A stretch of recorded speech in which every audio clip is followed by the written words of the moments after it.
హైదరాబాద్ ఉస్మానియా విశ్వవిద్యాలయ చరిత్రలో మొట్టమొదటిసారిగా అంతర్జాతీయ మహిళా సదస్సును మార్చి 24 నుండి 26 వరకు నిర్వహించనున్నారు. తెలంగాణ రైజింగ్ 2047 దార్శనికతతో మహిళా సాధికారతను ప్రోత్సహించడమే ఈ సదస్సు ముఖ్య ఉద్దేశమని వీసీ ప్రొఫెసర్ కుమార్ తెలియజేశారు. వివిధ దేశాల నుండి సుమారు 1200 మంది ప్రతినిధులు హాజరై దాదాపు 250 పరిశోధనా పత్రాలను సమర్పించనున్నారు. ఈ ప్రతిష్టాత్మక కార్యక్రమానికి రాష్ట్ర గవర్నర్ ముఖ్య అతిథిగా విచ్చేయనున్నట్లు విశ్వవిద్యాలయ వర్గాలు వెల్లడించాయి. Historically, international women's conference. మా ఫ్యాకల్టీ అంతా కూడా ముఖ్యంగా ఉమెన్ ఫ్యాకల్టీ కంటిన్యూస్ గా విజిట్స్ పెట్టి ఈ యొక్క ప్రోగ్రామ్ ను విజయవంతం చేయడానికి వాళ్ళంతా రెడీ ఉన్నారు. సో నారీ శక్తి అని వాళ్ళు ఎవ్రీ టైం చెప్తూ ఉంటారు బాగా, అంటే నారీ శక్తి తలుచుకుంటే ఏదైనా చేయొచ్చు అనేది వీళ్ళు ఈ యొక్క కాన్ఫరెన్స్ ద్వారా మీడియా మిత్రులందరికీ స్వాగతం. ఉస్మానియా యూనివర్సిటీ ఒక హిస్టారిక్ ఈవెంట్ జరపబోతుంది.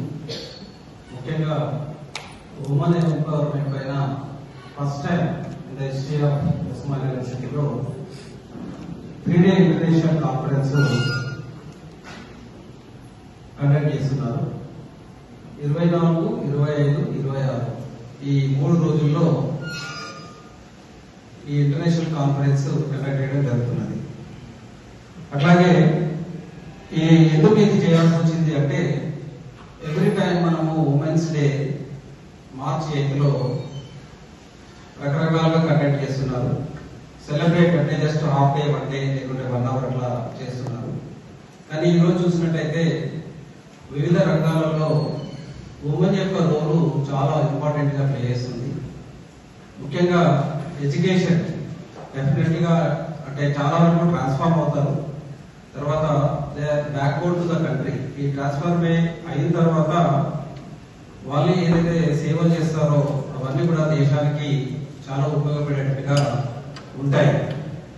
సో ఇంత ఇంపార్టెన్స్ ఉన్న ఉమెన్ ఎంపవర్మెంట్ కు ఉస్మానియా యూనివర్సిటీలో 8 సంవత్సరాల నుండి కూడా ఎప్పుడు ఉమెన్ ఎంపవర్మెంట్ పైన ఎక్కువగా ఫోకస్ చేయలేదు. కానీ మేమందరం కలిసి ఇంతకు ముందే అంటే చాలా ప్రోగ్రామ్స్ సక్సెస్ఫుల్ గా కండక్ట్ చేయడం జరిగింది. లాస్ట్ మంత్ February 1920 కూడా ఈ central zone vice chancellors conference కూడా సక్సెస్ఫుల్ గా కండక్ట్ చేశాము. 100 మంది వైస్ ఛాన్సలర్స్ వచ్చారు. అట్లాగే క్వాంటమ్ ఎడ్యుకేషన్ సిస్టమ్ పైన చాలా డెలిబరేషన్స్ డిస్కషన్ జరిగాయి. మంచి అవుట్కమ్స్ కూడా మేము గవర్నమెంట్ ఆఫ్ ఇండియాకు తర్వాత స్టేట్ గవర్నమెంట్ కూడా మేము పంపిస్తున్నాము. అవుట్కమ్ అవుట్కమ్ బేస్డ్ ఎడ్యుకేషన్ కాబట్టి అవుట్కమ్ అనేది కంపల్సరీగా ఎక్స్పెక్ట్ చేస్తాము. ఈ ఇంటర్నేషనల్ ఉమెన్స్ కాన్ఫరెన్స్ ఈ సందర్భంగా ఎస్పెషల్లీ నేషనల్ విజన్ ఏదైతే ఉందో వికసిత్ భారత్ 2047 తెలంగాణ రైజింగ్, ఈ ఆబ్జెక్టివ్స్ ఉన్నాయో ఉమెన్ యొక్క పాత్ర చాలా ఉంటుంది దీంట్లో. ఈ యొక్క ట్రాన్స్ఫర్మేటివ్ టైంలో అంటే నెక్స్ట్ 20 to 30 years లో రకరకాల చేంజెస్ వస్తున్నాయి. సో ఉమెన్ ఎంపవర్మెంట్ అనేది చాలా కీలకంగా అవుతుంది. కాబట్టి ఆన్లైన్ లోనే మేము ఇది ప్లాన్ చేస్తున్నాం.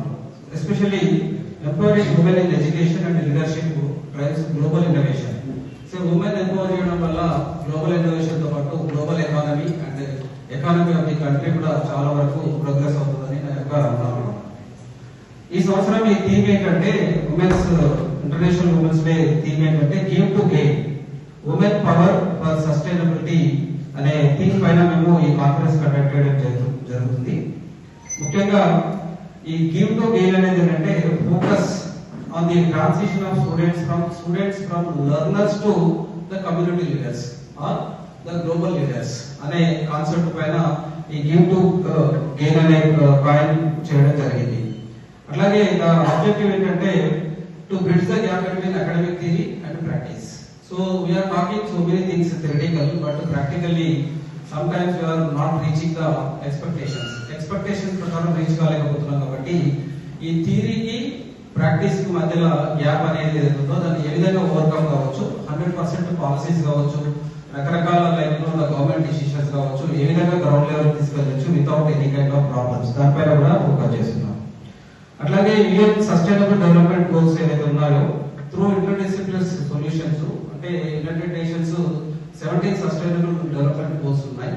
ఎస్పెషల్లీ క్వాలిటీ ఎడ్యుకేషన్ కావచ్చు, దాంట్లో ఉమెన్ ఎంపవర్మెంట్ కావచ్చు, ఇవన్నీ కూడా